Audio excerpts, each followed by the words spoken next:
Swati, my next question is: you are interviewed with BBC Tamil, and how this happened? Like, I know you have achieved something, and have you at any point of time have you think like, yes, I have achieved it. Yes, I have arrived.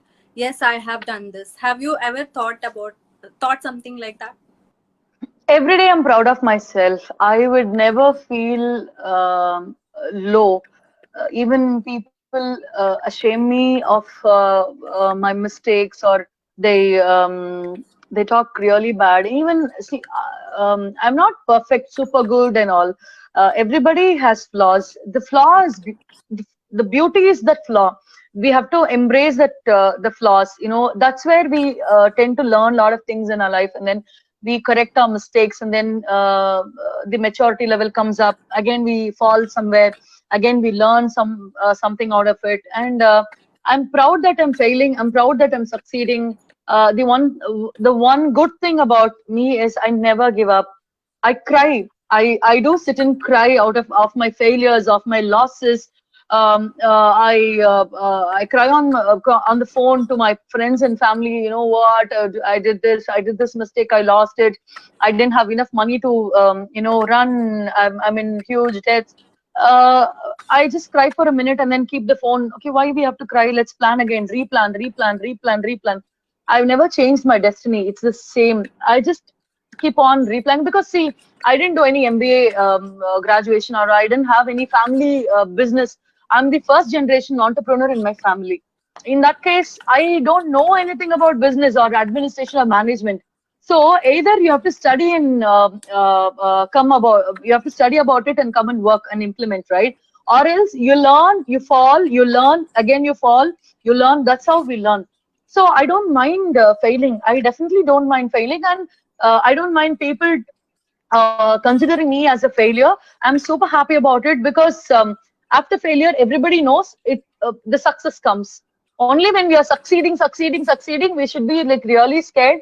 Something is wrong, that we are going in the right path.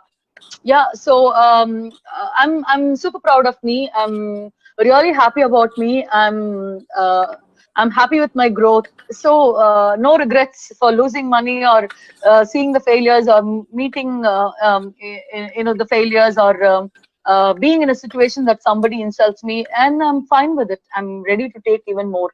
So the more you grow, the more struggles you get. If you don't want to be in a discomfort, or if you don't want to be if you want to be in your comfort zone, definitely we cannot grow. So I'm ready for the discomfort zones. I'm perfectly fine with it. So you ask about BBC. BBC. I'm first of all, I'm very thankful. I express my gratitude to BBC and team, who chose my article to publish in BBC Tamil.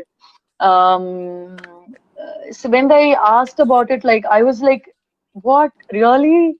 I couldn't believe that BBC is asking, because we have seen BBC like this. I have heard of, I have read Dinatandi, Dinamalar, Hindu, and all. I know. Initially, when I started, local media who approached me, they wanted to know about me. I said my story. After that, there was no response from them. When I called them and asked, they said nothing. It is nothing interesting in your thing.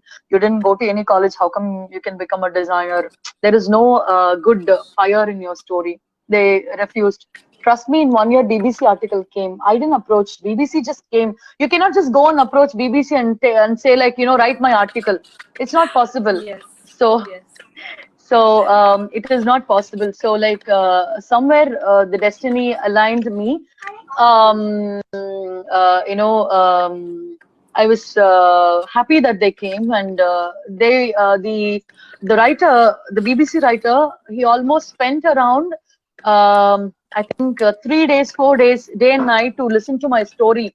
And he said that was the first time he is writing so much. So he never felt bored of of my story, or Writing your story. yeah, writing my story and all. He was kept on asking so much of questions and things. I was super happy about it. So I wrote it, and then Wow. the article came. started I'm crying when I saw the video. I was like showing it to my friends.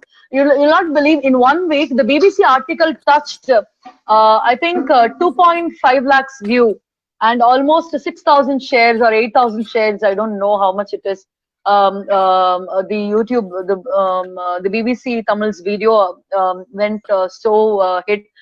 So that BBC themselves kept on reposting it again and again. So if you go to their profile on 2018 December and 2019 and all, my video will be there 3-4 times. They just reposted it again and again. Even in Instagram, the whole of January, February, March, it was all my story popping up. Everybody used to send a screenshot. Hey, see, I saw you in Instagram, BBC Tamil. So hopefully wow. one day BBC World will cover my story. So I'm like working for that. Not very far. I can see, and we all Thank, can see. thank you, Okay, thank you, so thank you. my next question is like, why I'm asking you this, you are the right person to answer it. Since you are ambitious and you have achieved, you're a CEO, you're an entrepreneur and working as a working inside the film industry, understanding filmmaking, and you have deep knowledge about it. So Mm-hmm. people like us, like ambitious women who are Okay. taking care of the family, who are Mm-hmm. working in some industry, working in a job plus working on a side hustle, and they don't have time to make babies, and they think Okay. they don't have time to take care of the family. It can be anything, it can be making Mm-hmm. babies or taking care of the in-laws or taking care of themselves. They Yeah. think I don't have time for this, or I will wait, or I will think about it. So what do you want Mm. to tell those ladies or women who are already doing a lot of things in their, they have already so much in their hand, and they are not able to Mm. focus on their personal life? What do you want to Mm. say to them? See, there is a saying, even the busiest man in the world will have time for everything. So there's nothing called like, I don't have time. You can manage if you want a baby, if you want a business, you give priority to all of it. Definitely, you can manage. See, you have 24 golden hours. You have 24 golden hours. I'm sure, like you sleep for 6-7 hours. What about the rest? You have a lot of time. You can manage the business. See, initially, business starting up a business will be tough, but as it goes on, the whole process when it's evolved, it just operates by its own. You just have to just monitor and administer the business operation, and whenever therein your attention needed, you're going to give it. And family, it goes simultaneously. It is not I mean, the career and the family, it's all like you can actually balance it. There are a lot of people who are successful in business and who are successful in family as well.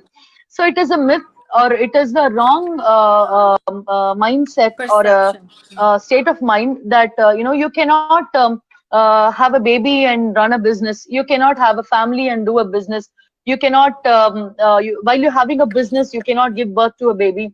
If you're smart enough, if you're again, it depends on priority. If they have a passion and urge to do something in life, definitely they can do it. There's not, I know a lot of women who manages all these things, who I have my students, few students who studies with me. She works almost for around 8 hours working from home in this COVID thing. Working from home, she take care of the family. No maids. She has to do all the household work, cooking, cleaning, that this and all. She has a daughter, a son, a small 2-year-old son. You know how the child can be rebellious and all. So she has to manage the child, and then she's studying 2-3 hours a day. And I do give a lot of homework. She has to do that. She's studying her higher studies.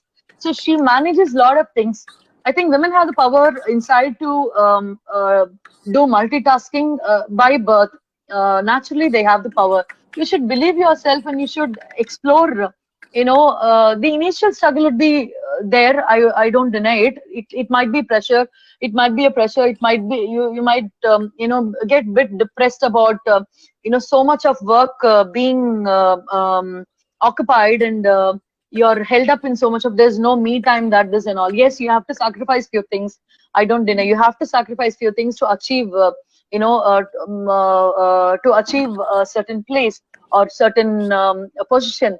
So when you wanted to achieve something in your life, don't mind sacrificing few time of yours, few personal time of your, or sacrificing the 8 hours sleep and shrinking it to 6 hours and 6.5 hours, 2.5 hours you get. In 2.5 hours, you can take care of your baby, or you can study something, you can finish all your cleaning works and all. Just the smart planning is enough. That's all. Okay, so girls or women out there, you should know this, because I am not in a position to give you this suggestion. The person who's much eligible is giving you this advice, and you should take it. Build your family and build your business as well. Okay, As long so as my the family grows, your career also grows. Like when your daughter turns 10, the business would be, you would be celebrating 10th year anniversary into your business. So it's a good thing, no? Managing both wow, that's a entrepreneur way of looking into things. I really things. appreciate that you add this. Thank you, Swati. So yeah, when we were having a conversation, we are getting to know each other, and because of this pandemic situation, you already lost more than 10 lakhs in just 3 months. Okay, how you see this, and how you are overcoming the loss? I know pandemic has affected many industry, and how after losing millions, in millions, how you're overcoming your thought process. What is your thought process? See, I'll tell you, like, I told this December I shifted my store to Chennai, right? So I nobody knows that the COVID is gonna hit the country, and we all gonna be locked down at our house. So nobody was aware even. In fact, so when I started, I had to spend so much on the interiors, so much on the advance, and so much on the stationaries and the branding and activities and all. Uh, Almost I've spent around 7 to 8 lakhs only for the interiors and stuffs, lightings, that, this, and all. And for the branding and for the things, again, 2 lakhs, so 10 lakhs. And the new fresh stocks, which for the Chennai market, I just probably by December second week and third week, I went to a few countries and a few cities in India, and I brought a lot of raw materials and a few materials and tailoring materials and all in a very bulk quantity.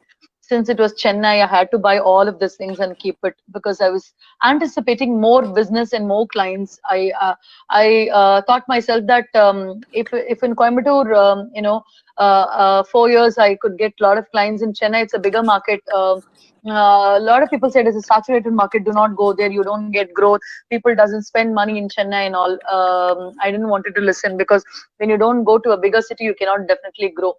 So I had to shift to Chennai and spend all these things. I was about to kickstart the business. I was doing all the marketing stuffs, and clients started coming in.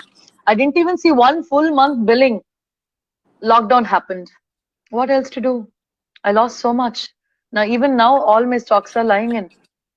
So, not 10 lakh. I would have lost around 20 to 25 lakhs. So, out of which 70% of it, it's been taken as a loan. So I had to repay them and all. It is when the government lockdown said it's a lockdown, it's a curfew and all. I really felt very bad. It was very devastating. It was like very. I uh, I started crying. Come on, it's lakhs. It's not a easy money for Lakhs. me. It's big. Yeah, even today, even in the pandemic, no, 100 rupees, 1,000 rupees is also really important for people. Yes, So correct. I couldn't bear that the money what I lost. Lost is lost. So I cannot resume the same business in the same location once after the, because it was a 2,500 square foot space. After pandemic, things are not going to be like the same as before pandemic. So 30% of the retail stores in India will be shut down. The fashion business, what I'm talking about. So and my rental were the rentals and the what to say, the working capital. It was really so high. The expenses were so high. So even the COVID lockdown is there or not, we have to pay the rental, we have to pay the salaries, we have to take care of the expenses, we have to pay the telephone bills. So I didn't want you to do that because for one thing, I know for sure that after this COVID, things are not going to be like really the same.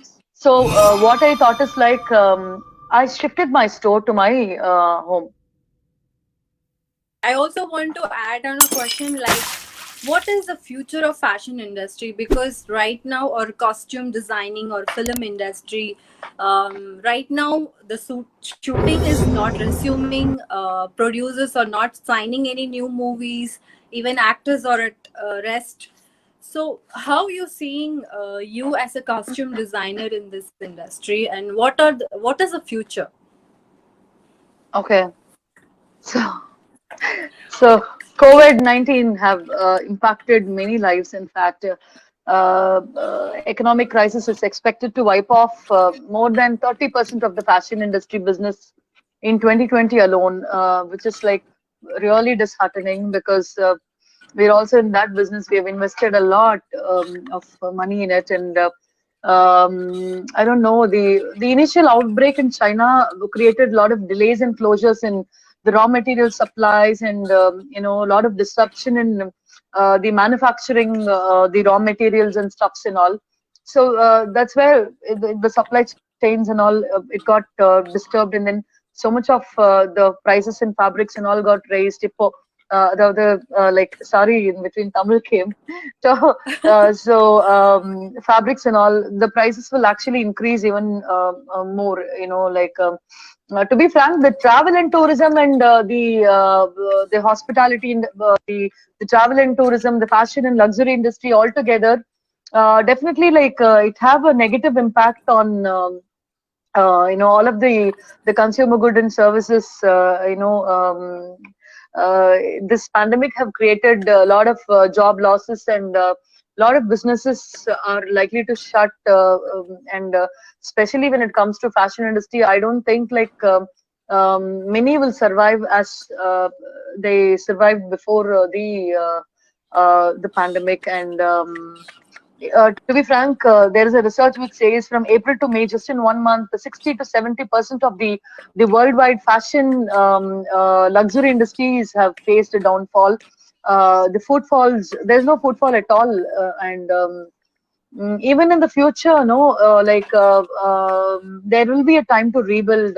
The time will come to rebuild, and the moment of recovery will be an opportunity to rethink our industry. And even if not overnight, okay, it can happen over a time, and definitely we can build a new model on the value and growth of the fashion industry, and uh, the sustainability strategy and vision being more important than ever. People have to consider and rebuild the business model. Like probably we can opt for the rental and resale of fashion, so that it is very sustainable, and which adds more value to the customer. And there is a market even for that, reselling clothes and revaluing it. And post COVID, definitely the consumer will prioritize the trust and purpose. Within the entrepreneurs, they will see and they will likely to evaluate companies how they behaved in the COVID, During and during the okay, crisis, and right. they see what sort of support the fashion industry or the companies, or the outlets, what sort of support they gave to their customers, and the pricing and a lot of other things. They will evaluate. The customers will, they are the deciding authorities. They will decide. They are the decision makers, and when it comes to these buying patterns and all. So they will evaluate all these things, and definitely we can rebuild it again. It can come back to the normal. The entrepreneurs, I don't know, it is a very painful situation. Though we smile Yes. and give interview, or we smile and take nice selfies and post it on Facebook. There is a pain in every Which entrepreneurs is going about the business which is stuck in the COVID. So, but nobody is stopping you from earning money or exploring your talents. See, I Exactly. am That's what I want to hear from you. Like, I know okay. you are earning money right now also, and not only you're earning money, you're helping others.